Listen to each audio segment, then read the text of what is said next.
Hi, and welcome to Less Chatter, More Matter, a podcast about all things communication without the waffle.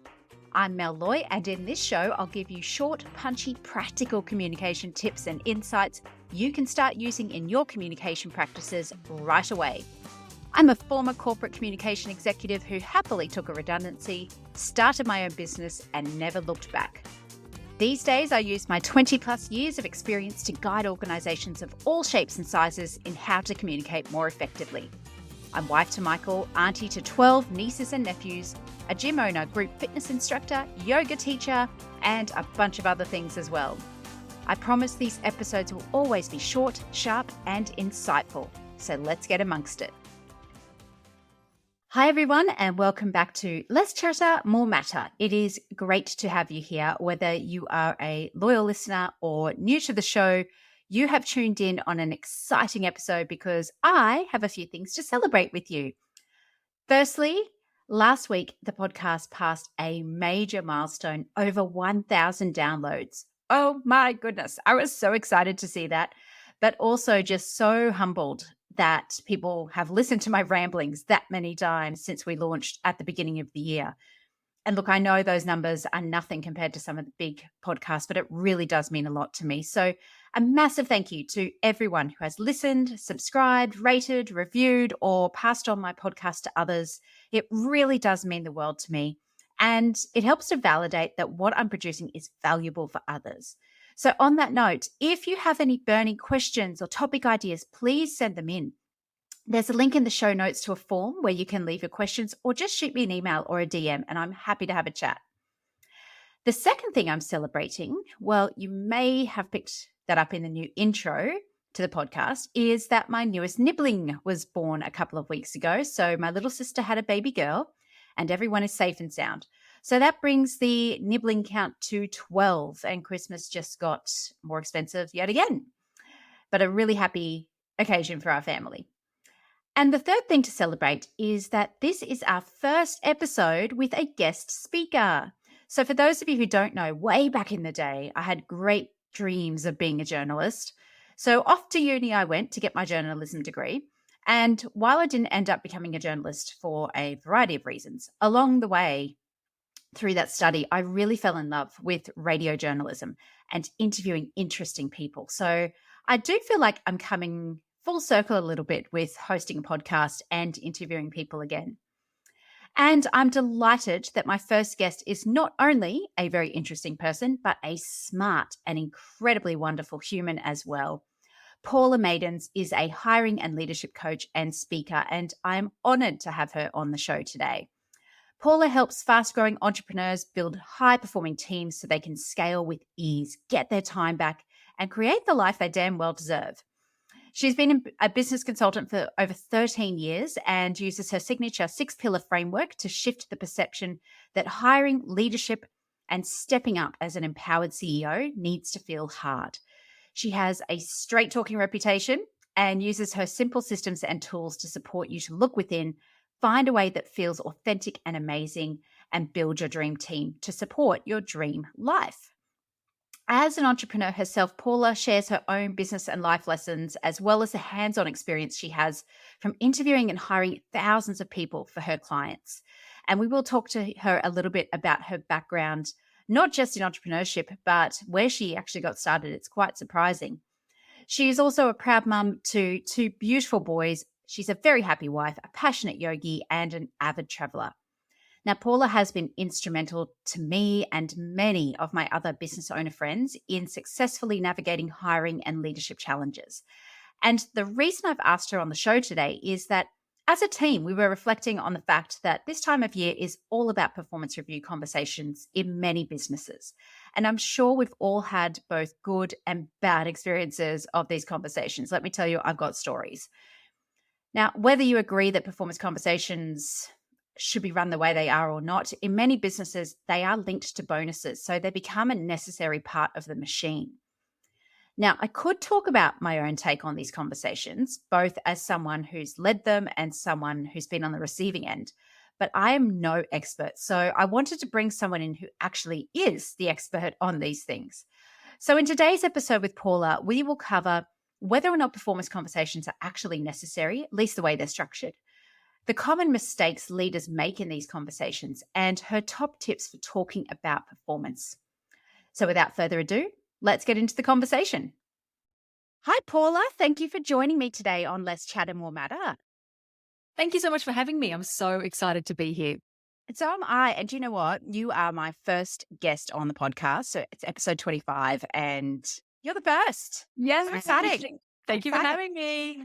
So today's all about performance conversations because it is kind of that time of year where there's a lot of those sort of mid-year reviews going on.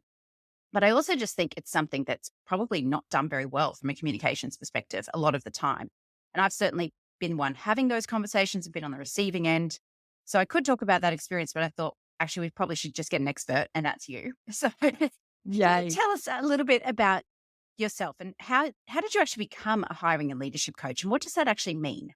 Yes, thank you so much for asking because it's the question a lot of people ask. What does that mean? Do I need one? What's the thing? So I've been in leadership roles for a long time. I've sort of been working for over 20 years now, and I sort of came to becoming a hiring and leadership coach, realizing that people didn't know how to hire great people. They didn't know how to interview them.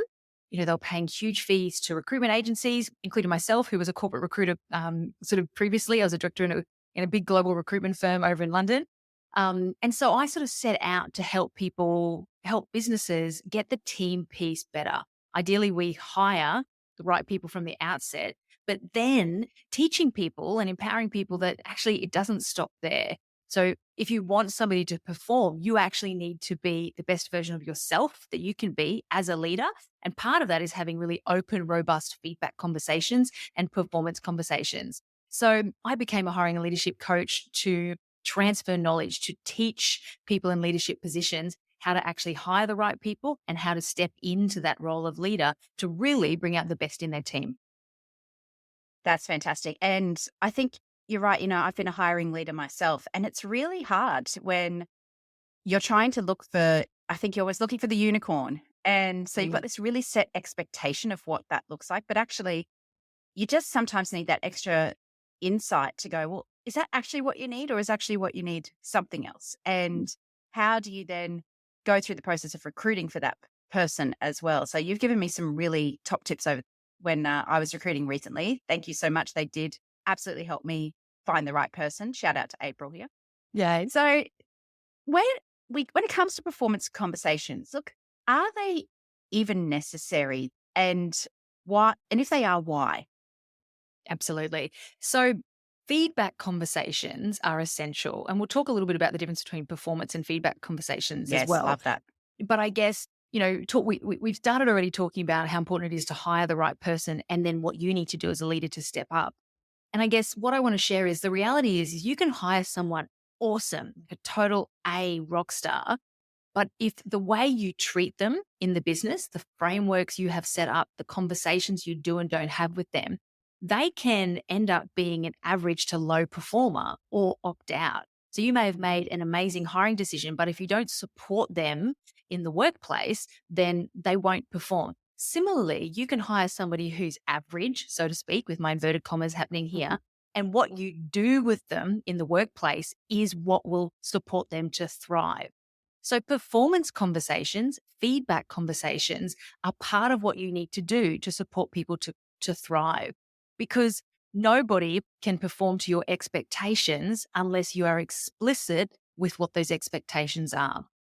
Everybody that joins your business comes with a whole host of assumptions, bias, and all the things based on their previous life and work experiences. Now, you have maybe an hour, maybe 2 hours, maybe 3 hours of interview conversations where you talk about all the things.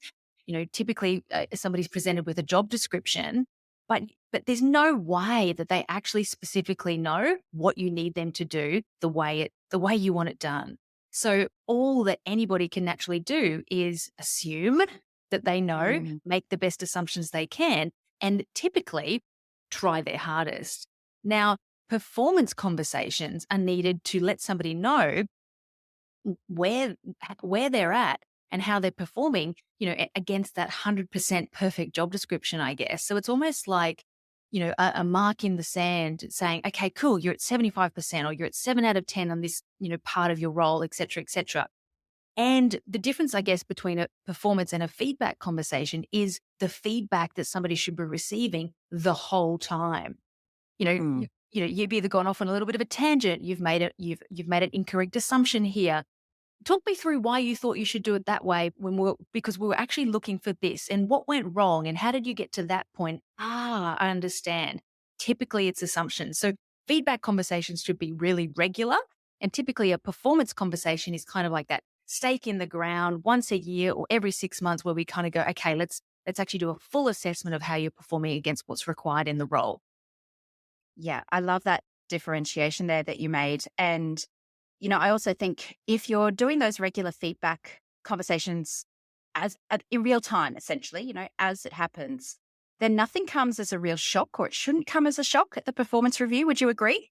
Absolutely. I've had a lot of clients who have gone out and worked for themselves in business, and they actually carry with themselves into business performance conversation trauma. They've gone into these performance conversations in a corporate environment, which is felt scary and unsafe. And they've received a whole bunch of information about how they've been performing the role, which has come as a total surprise. When, the previous 11 and a half, 12 months, they've been trying so hard and nobody's told them that they were off track. And then suddenly the big meeting comes along and, it's one big surprise. So that's absolutely why we want to be having regular feedback conversations, because frankly, it's not fair. If you see someone not doing the right thing, it is your job as their manager, as their leader, to let them know that they're not on track. Because Mm. otherwise, you're actually being unfair by withholding that information because you're not providing them with the opportunity to correct.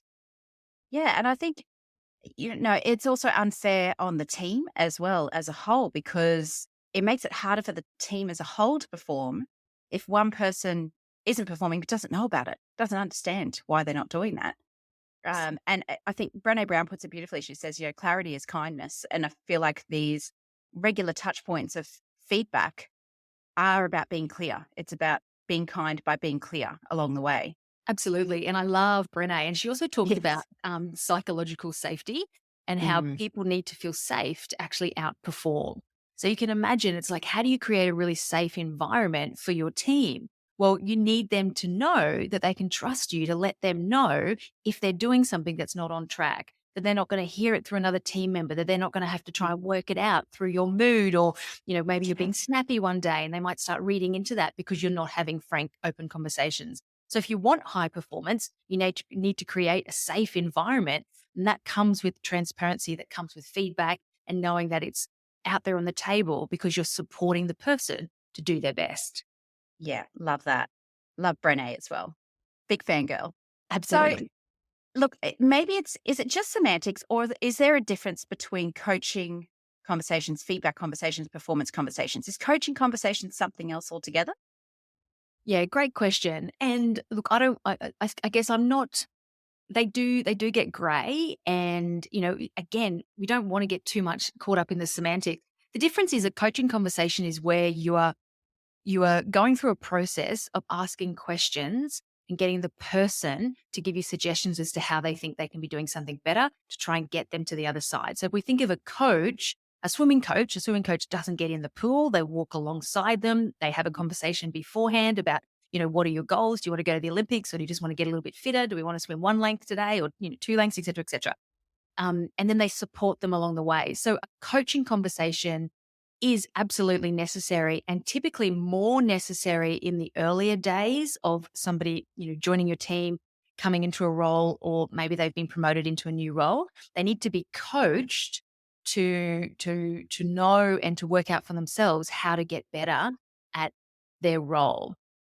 Separate to that is a performance conversation where, if you think of, again, it's like at the Olympics, we're running the race. What was the result?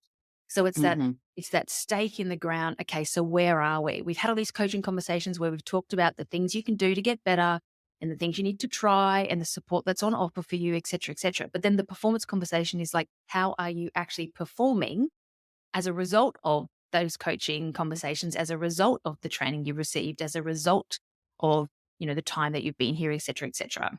Yeah, So I there love is a that. difference, and they're both really necessary. Coaching takes time. Mm. And that's one of the things that lots of people, one of the reasons, I guess, why lots of people either don't do it or delay it or procrastinate over it, because it's an investment of time. The easiest thing is just to tell people what to do. Just go and Yeah. do this differently. You did that wrong. That's not coaching, and it's not developing the person to work out for themselves and to think how they can get better at whatever element of the job you're talking about. Yeah, I love that. And that swimming coach analogy really helps to cement it. And you know what you've just done there? It's a communications tactic to use story and analogy to help explain complex ideas. So well done, master communicator, which I would expect nothing less. So look, let's talk about the conversation itself. What are some of the common mistakes that leaders can make in performance conversations? I think the biggest one is not bringing specific examples to the conversation. So often people incorrectly think that being a little bit vague or, beating around the bush is a kinder way to deliver the news. Whereas actually, calling on our friend Brené again, being clear is kind. So when somebody receives negative feedback, they go through a process of shock, anger, resistance, acceptance. And the quickest way to get somebody through the shock and anger part is through specific examples. Mm. So because you can imagine, you can't sort of stick in that resistance. No, that's not right. That didn't happen, blah, blah, blah, for very long. If you can actually say, see where this happened, see where you did this. This is actually what was expected of you. This is the difference. So not bringing specific examples to the table is a big one. So you need to gather them. So if you need to gather them as they happen, you need to document things as they happen to make your conversations really powerful. That's the first one. The second one you've already touched on, and that is the performance, the information that the person's receiving in the performance conversation being a surprise. Mm. Huge mistake. And Yeah. again, it's easy to think, well, I'm being kind by not pointing out all your mistakes along the way. But then what you're doing is you're really emphasizing that shock factor, Mm. which makes it even harder for someone to hear and receive the information that you're trying to share. So the second one being surprise. The third one, the language that's used is often incorrectly confrontational. Yeah. So Interesting. it's not necessarily phrased and prepared in a balanced, normalized, and ideally positive way. Yeah. And obviously that can happen because the person delivering the message may not be comfortable with their role in delivering the negative feedback, or it may be because they don't know how to phrase it in a different way, or they may actually think, oh God, I have to go and confront this person. Whereas actually it's a normal part of being a leader, and we need to deliver feedback and performance conversations in a balanced way and make it part of business.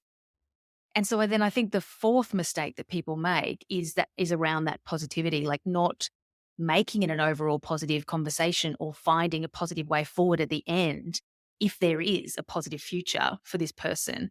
It's a different story, of course, if you're having a performance conversation that is highly negative, and the person really needs to understand how important it is that the behavior changes because their role's at risk. Different story.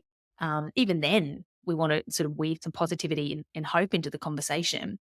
But we always want to be delivering feedback and performance conversations in a positive way, with a positive intention. Mm. Yeah.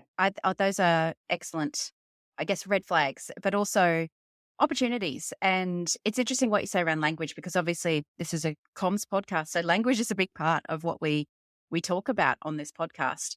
Can you give me maybe an example of language that could be flipped or used differently so it is more positive? Yeah, absolutely. So I think that when delivering feedback, it needs to be we need to depersonalize it as much as possible. So we need to make it about what's required of the role, as Mhm. opposed to you not doing something. So you can, I'm pointing my finger here at Mel. For everybody. Yes, if you can't see that, she's being very aggressive. So it's kind of the flip of the language from you need to stop doing this to the business needs the person in the role to be doing this, achieving these results to support the business to do X, Y, and Z.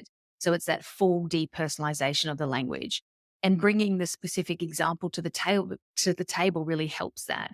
In this example, when this was done like this, the impact it had on the business was this. So trying to sort of lift it from the you for, and yet for the you for me kind of language to the, that sort of bigger picture. We're all working for this bigger purpose. Your role is part of a bigger scheme of things. This is the knock-on effect, et cetera, et cetera. Yeah, I love that. And actually, that's very similar to one of the best pieces of advice I ever got many years ago when I was first starting out as a leader. I sought out advice from another leader, and she said, talk about the role, not the person. And that was just a game changer for me in terms of being able to have those conversations, I guess more kindly, but also still getting to the point. So that was really great. That. And that's a much more succinct way of saying it than what I said. Do all the words. So look, what are some of your tips then for great performance conversations? So to normalize it, first of all, to make them regular conversations, make them part of business, make them part of your culture. This is the way we do things here. We catch up every month. We have a balanced feedback conversation. It's just what we do. It's not a big deal. So, make it safe, make it normal, make it just part of, what you do. Structure it. Have those conversations in a structured way. Have a structure for them that the person knows. That also creates safety. My suggested structure that I suggest is having 4 quadrants: what's working well, what can be improved, goals for the next 90 days, and what support do you need? And both people coming to that conversation, having given some thought to each of those quadrants. And then the third tip I'd say is prepare before every conversation. So the official performance conversation and before each monthly feedback one, prepare and practice what you want to say and how you're going to say it. So don't put that pressure on yourself to come up with the perfect phrasing at the time, particularly for the tricky things you need to say. Tune in here, find out from Mel how to word it up really well, say it out loud, write it out, and really prepare so that it comes out fluidly. It can come out with a smile and it doesn't accidentally come out with any sort of confrontational intentions, which you didn't mean. Those are 3 great tips. And I particularly like your structure, because with any communication, having a structure is so helpful. It really just helps you to get very clear on what it is you need to say, what you're trying to achieve, where you're trying to get to. And if you just go into any conversation or any communication without a structure, it can just be a dog's breakfast and nobody knows what's going on. So thank you for sharing that. It's a really great structure. So Paula, there's 3 questions we'll be asking every guest on this show. Are you up for that? Absolutely. Let's go. Let's go. All right. Question number 1. What's one of the best communication lessons you've ever learned, and how did it change the way you approach communication? I think the best ones I've ever been taught is to neutralize myself and my thoughts around the situation before going into it, particularly the big conversations. So to try not to bring all the emotions to whatever it is I'm trying to say. Definitely not easy, but even sort of the awareness of that helps. Yeah, love that. That's really great. Question number 2. What's one thing you wish people would do more of or less of when communicating? I wish people would be, particularly when it comes to their teams, I really wish that people embraced conversations and openness for what it is, as opposed to worrying about what it might turn into. So I think that a lot of people avoid having open, transparent conversations because they're worried about what emotion they're going to receive, what the person's going to think, what the person's going to think of them, if the person's going to leave, et cetera, et cetera. Whereas sometimes if we just stay in this moment, it actually is really, really effective. It's just, this is what's happened. This is what I need to share with you. This is why it's important. Let's just stay here and not let our mind wander away, and actually let it be what it is. Yeah. And I totally agree. The anxiety hijacks the logic a lot of the time, and just, getting into that place where you're just like, these are the facts. Let's talk about them. I think that's really great. And our last question, who do you turn to for communication advice? Well, you, Mel, of course. I absolutely love listening to your podcast, of course, and talking to you about things. And I think one of your real talents. And I'm sure one of the reasons everybody's tuning in is because of your ability to really succinctly say something or show something in a written format or a picture. So obviously I tap into you, and I guess I'm a huge reader. So I'm always looking to read biographies and read stories from people who've walked the path before me. As an entrepreneur myself, I'm always looking to read basically every single female biography that ever gets written. I'll read it, Yes. autobiography. And because I'm looking to sort of understand, well, what were your challenges? How did you handle it? How did you phrase things, et cetera, et cetera. So if there's not one other person other than I'll just say you. Oh, thank you so much. But I agree, the osmosis that you get from reading and watching and watching the way people interact around you can be a really great way to get some really good nuggets of advice. Well, speaking of good nuggets of advice, you have given us so much gold today for today's episode. Thank you so much. And how can people find you and reach out to you and learn more from you?